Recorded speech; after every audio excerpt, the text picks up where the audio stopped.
भी सभी हजरात को अस्सलाम वालेकुम। और एक बार फिर आप लोगों के बीच में 3 तारीख को होने वाली अपनी स्पोर्ट्स मीट के बारे में ख़ास अपील के लिए हाजिर हुआ हूँ। तो तभी तमाम हजरात से मेरी गुजारिश है, भी सभी से तमाम से मेरी गुजारिश है कि भी इसमें तमाम के तमाम अपनी पूरी ताकत के साथ बच्चों को इस खेल मेले में भेजने की कोशिश करें। इंशाअल्लाह हमारी जो ये कोशिश है इस पर हम खरा उतरने की पूरी कोशिश करेंगे और हमें अपनी कौम के उन होनहार बच्चों को आगे लेके आना है, उनको निकालना है जो भविष्य में हमारी ताकत बनेंगे। और बताना चाहता हूँ भाई, कुछ आदमी कह रहे हैं बेचारे हमारे भाई खेल उसे कोई फ़ायदा नहीं है।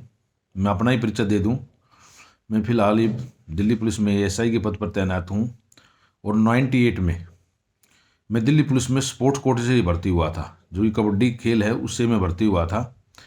तो इन चीज़ों पर, अफवाहों पर ध्यान ना दें। जो आदमी जो काम कर रहा है उसे करने दें।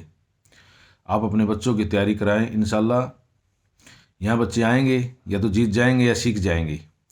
हमारे फार्मूलों के अंदर कोई भी हार का नाम नहीं होता।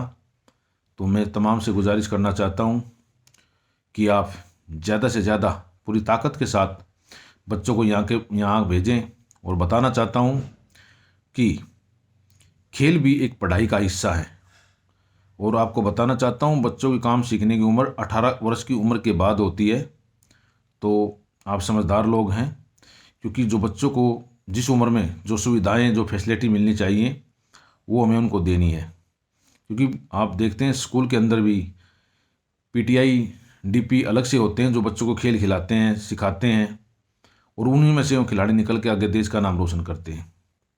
और बताना चाहता हूँ, मैं हरियाणा से हूँ और हरियाणा में मेरे ही साथ के, मेरी उम्र के बहुत आदमी स्पोर्ट्स कोटे से हरियाणा पुलिस में, दिल्ली पुलिस में, एयरफोर्स में बहुत लड़के हमारे साथ के भर्ती हैं। और पिछले 20 साल में हजारों लड़के जो हमारे साथ के, हमारी एज के हैं, जो कि नौकरियां करते हैं केवल स्पोर्ट्स कोटे से। तो जिस चीज़ को जिसके मालूम ना हो वो कृपया इतना अपना समय बर्बाद ना करें।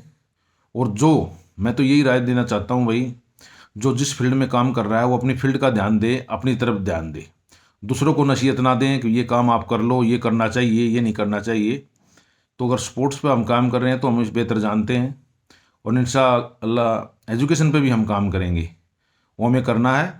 तो बराए मेहरबानी एक दूसरे से बहस करने का कोई फ़ायदा नहीं है।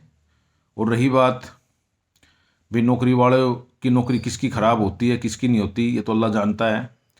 और वेलफेयर में किया हुआ काम सरकार उससे प्रोत्साहन देती है, कर्मचारियों को हौसला अफजाई करती है कि आप साथ के साथ, नौकरी के साथ साथ कोई ना कोई सामाजिक काम कीजिए। तो जो इस तरह की बातें करते हैं उनकी बातों में ना आके अपने बच्चों की भविष्य के बारे में सोचिए। अभी वो बच्चे पढ़ रहे हैं, उनको खेलों में लगाने से कोई नुकसान नहीं है। हम किसी की बात का जवाब या किसी से बहसबाज नहीं करते। और मैं तो शहीद साहब मुल्तानी से भी अर्ज करूँगा कि फालतू की बातों में ना ध्यान दे के, और अपने लाडले भाई एडवोकेट शकील साहब, मास्टर यामीन साहब से कहूँगा, आप अपनी फील्ड में के माहिर लोग हैं, अपनी फील्ड में काम करते रहिए। कौन क्या कह रहा है क्या नहीं कह रहा है आप उन चीज़ों पे ध्यान न दें, उनको कहने दें। जो कहना चाहते हैं जो कहें। और एक बार फिर मैं ये कहना चाहता हूँ कि आने वाली 3 तारीख को बिल्कुल अपने बच्चों को ज़रूर वहाँ पर भेजें और आप भी उसमें शामिल हो। पूरी बिरादरी से मेरी बिल्कुल हाथ जोड़कर अपील है कि आप ज़्यादा से ज़्यादा वहाँ पर आएँ। आपका समय कम है तो बच्चों को ज़रूर भेजें। मैं आपको बार बार विश्वास दिलाने की कोशिश करता हूँ, इंशाल्लाह हम कुछ करेंगे, या तो जीत जाएंगे या सीख जाएंगे। हारने का कोई हमारे पास फार्मूला नहीं है और ना ही हम हारेंगे। और इंशाल्लाह ऐसा कोई हम काम नहीं करेंगे जो बिरादरी के खिलाफ हो। जिन आदमियों को जो कहना है बोल रहे हैं उनको बोलने दीजिए, प्लीज़ बहसबाजी पे ध्यान मत दीजिए। हमें काम करके दिखाना है। और अभी तो टूर्नामेंट एक ही हुई भी नहीं, अभी तो 10-15 टूर्नामेंट ऐसी लगातार चलेंगी, हर महीने कराएंगे इंशाल्लाह। रमज़ान के फ़ौरन बाद हर महीने टूर्नामेंट होगी। तो आप इन पे तैयारी पे लग के अपने बच्चों की तैयारी कराइए और उनको आगे लेके आइए। और एक बार फिर आने वाली 3 तारीख को सुबह 7 बजे आप गायत्री कॉलेज चपरौली रोड पर पहुंचकर अपनी बिरादरी के इन बच्चों का हौसला अफजाई करने के लिए आप ज़रूर पहुँचें। मैं तमाम से गुजारिश करता हूं भाई, देखिए पर्सनली फ़ोन नहीं कर पाऊँगा, तो मेरी सभी से गुजारिश है, आपका भाई हूं तो आपका छोटा भाई हूँ, उसका बड़ा हूँ, किसी का बच्चे का चाचा हूँ, तो मेरी यही गुजारिश है आपसे कि आप इसमें ज़्यादा से ज़्यादा भाग लें। और कौम की ये शुरुआत है और हमें अपने बच्चों को आगे लेके जाना है। और नौकरियों में इंशाल्लाह स्पोर्ट्स का कोटा होता है। अब कौन आदमी कहता है कि भाई कुछ नहीं होता, खेल कुछ नहीं होता, उनको पता ही नहीं भाई। तो ये आप नीरज चोपड़ा से पूछिए आके, या जो रिंकू सिंह क्रिकेटर उनसे पूछिए, जो खिलाड़ी हैं उनसे पूछिए कौन क्या कहाँ इस खेल में कितना फ़ायदा है। अब इनको जो बोलने की आदत है, जिसको जो बोलना है उनको बोलने दीजिए प्लीज़। आप किसी से बहसबाजी मत कीजिए, मैं ये गुजारिश करता हूँ। और आने वाली 3 तारीख को मैं एक बार फिर अपील करता हूँ, तमाम के तमाम अपने बच्चों को वहाँ पर भेजें। अस्सलाम वालेकुम।